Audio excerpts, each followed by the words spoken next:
Hi everyone, আজকে আমরা class 6 new NCERT mathematics বইয়ের প্রাইম টাইম চ্যাপ্টারটিকে শুরু করব। প্রাইম টাইম একটি খুবই গুরুত্বপূর্ণ চ্যাপ্টার যা হাফ ইয়ারলি এক্সামে আছে। আজকে আমরা প্রাইম নাম্বার কি তা জানবো এবং প্রাইম নাম্বার রিলেটেড যে কোয়েশ্চেন্সগুলি আছে অর্থাৎ ফিগার ইট আউটে যতগুলি প্রবলেমস আছে তাদেরকে সলভ করব। তাহলে চলো আমরা আজকের এই ক্লাসটি শুরু করি। দেখো, আমরা প্রথমে প্রাইম নাম্বারটি কি সেটা একটু জেনে নিই। প্রাইম নাম্বার, নাম্বার মানে হলো সংখ্যা, কিন্তু কোন সংখ্যাগুলিকে প্রাইম নাম্বার বলা হয়? এখন 10 কি একটা প্রাইম নাম্বার হবে, 2 কি একটা প্রাইম নাম্বার হবে, নাকি 3 একটা প্রাইম নাম্বার হবে? তো দেখো, প্রাইম নাম্বার হওয়ার জন্য কিছু শর্ত মানা প্রয়োজন। এখন কি শর্ত? দেখো, এখানে 10 আছে, 10 কে 10 দ্বারা ভাগ যেতে পারে কি? অবশ্যই এক দ্বারা। আমরা জানি এক দ্বারা সব সংখ্যাকে ভাগ যায়, তো 10 দিয়েও ভাগ যেতে পারে, 1 দিয়েও ভাগ যেতে পারে। যদি কোনো সংখ্যাকে শুধুমাত্র দুটি সংখ্যা দিয়ে ভাগ যায় তবে তারা প্রাইম নাম্বার।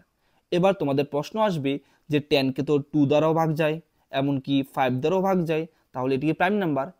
যেহেতু 10 কে নিজে এবং 1 ছাড়াও অন্য সংখ্যা দ্বারাও ভাগ যায়, তার মানে এটি একটি প্রাইম নাম্বার হতে পারবে না। এবার দেখো, এখানে 2 আছে, 2 কে তুমি কোন সংখ্যা দ্বারা ডিভাইড করতে পারবে? 2 কে আমরা 2 দ্বারা ডিভাইড করতে পারি এবং 1 দ্বারা ডিভাইড করতে পারি। এবার 2 এবং 1 ছাড়া অন্য কোনো সংখ্যা কি আছে যা 2 কে ডিভাইড বা ভাগ করতে পারবে? Obviously not.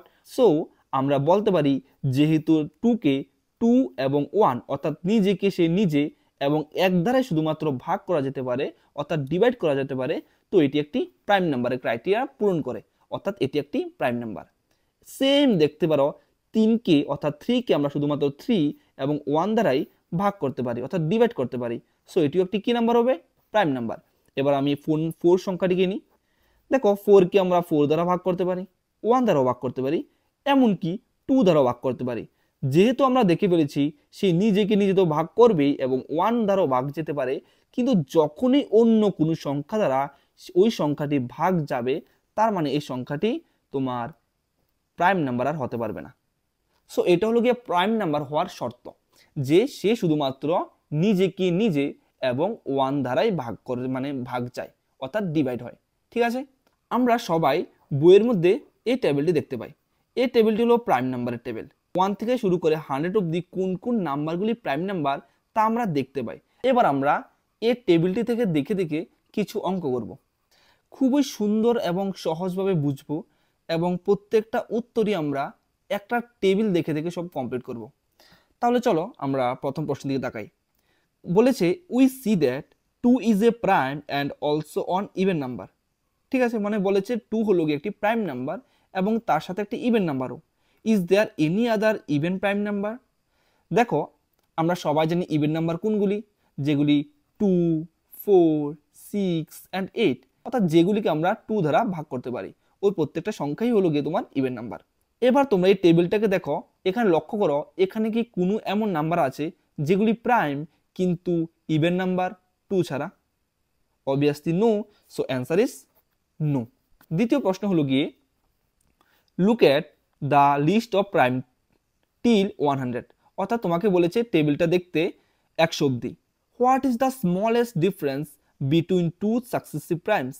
অর্থাৎ পরপর তোমার যে প্রাইম নাম্বারগুলি আছে তাদের মধ্যে স্মলেস্ট ডিফারেন্স কোনটি এবং সবচাইতে লার্জেস্ট ডিফারেন্স কোনটি, অর্থাৎ সবচাইতে ছোট ডিফারেন্স কোনটি এবং বড় ডিফারেন্স কোনটি।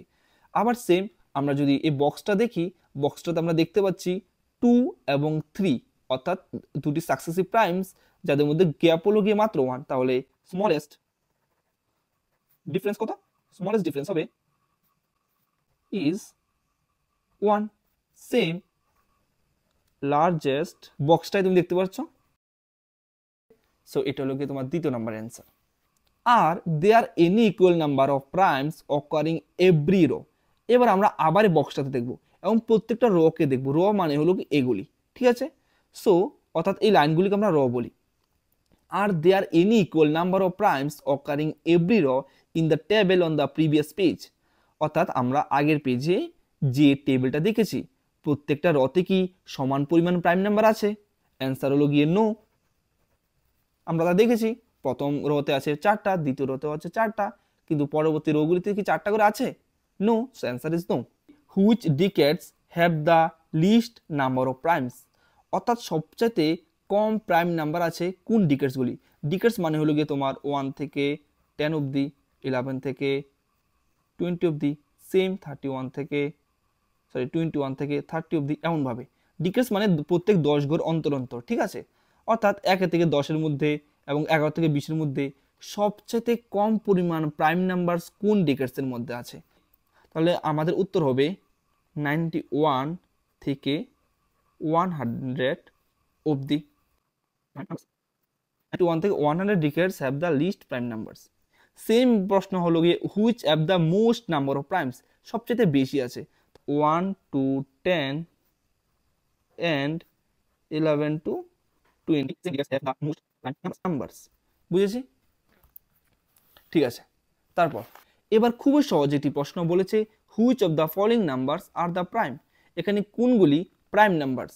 দেখো 23 নাম্বার বক্সে দেখো প্রাইম নাম্বার দেখতে পেরেছি, 37ও প্রাইম নাম্বার, কিন্তু 51 এবং 26 নাম্বার প্রাইম না।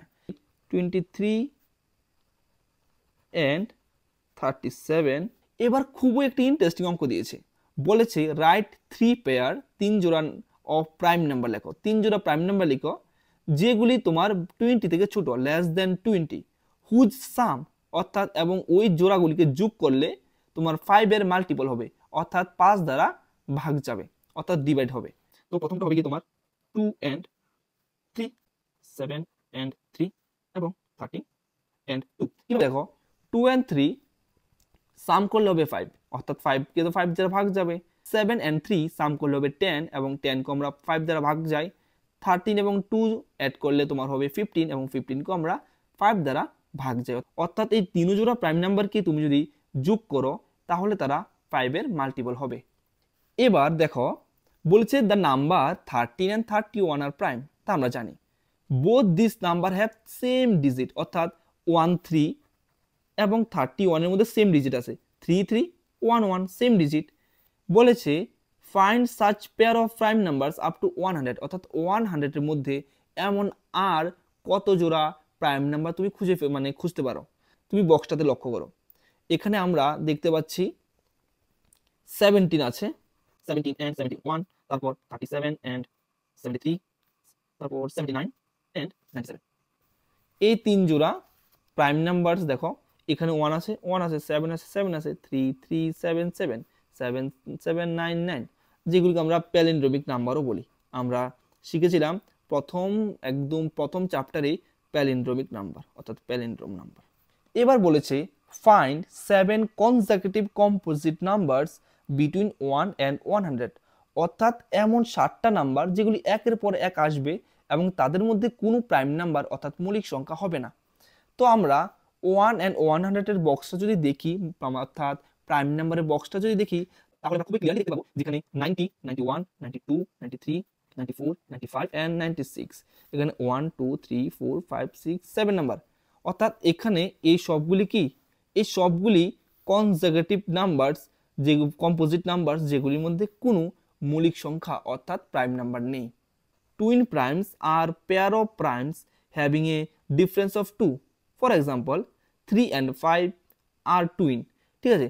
3 এমন মৌলিক সংখ্যা যেগুলির ডিফারেন্স হবে 2 এর, 3 and 5 এর মধ্যে ডিফারেন্স 2, 17 and 19 এর মধ্যে ডিফারেন্স হলো গিয়ে তোমার 2। সেম ভাবে তুমি বক্সটাকে দেখবে এবং 1 থেকে 100 অবধি এমন আর কতগুলি পেয়ার তুমি বার করতে পারো। 5 and 7, তারপর 11 and 13 পাই, তারপর 41 and 43, তারপর তুমি দেখতে পারো 71 and 73। অর্থাৎ এগুলি হলো গিয়ে ওই পেয়ার যেগুলিকে আমরা টুইন প্রাইমস বলতে পারি, যাদের মধ্যে ডিফারেন্স হলো গিয়ে 2 এর। তুমি ক্লিয়ারলি দেখতে পাচ্ছ 7 আর 5 এর মধ্যে ডিফারেন্স কত, 2 এর। 13 এবং 11 এর মধ্যে ডিফারেন্স হলো গিয়ে 2 এর। ঠিক সেম ভাবে ওই সবগুলি নাম্বারের মধ্যে পেয়ারের মধ্যে কি তুমি 2 এর ডিফারেন্স পাবে। এবার তোমরা আমাদের হোয়াটসঅ্যাপ গ্রুপটা জয়েন করো, এখানে তুমি যত ধরনের নোটস আছে ওই সবগুলি নোট পেয়ে যাবে, ঠিক আছে। সেকেন্ড, তোমরা আমাদের ইউটিউব চ্যানেলকে সাবস্ক্রাইব করে রেখো।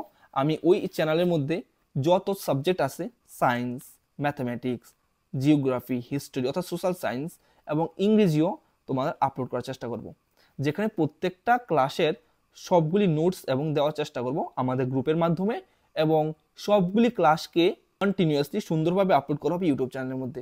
তুমি ফেসবুকের মধ্যে আমি আজকে ক্লাস 6 এর আপলোড করলাম, ক্লাস 7 এ আপলোড করলাম, তাহলে এইগুলি একটা তুমি ঠিকমতো প্লেলিস্ট পাবে না। প্লেলিস্ট তোমরা ইউটিউবে পাবে।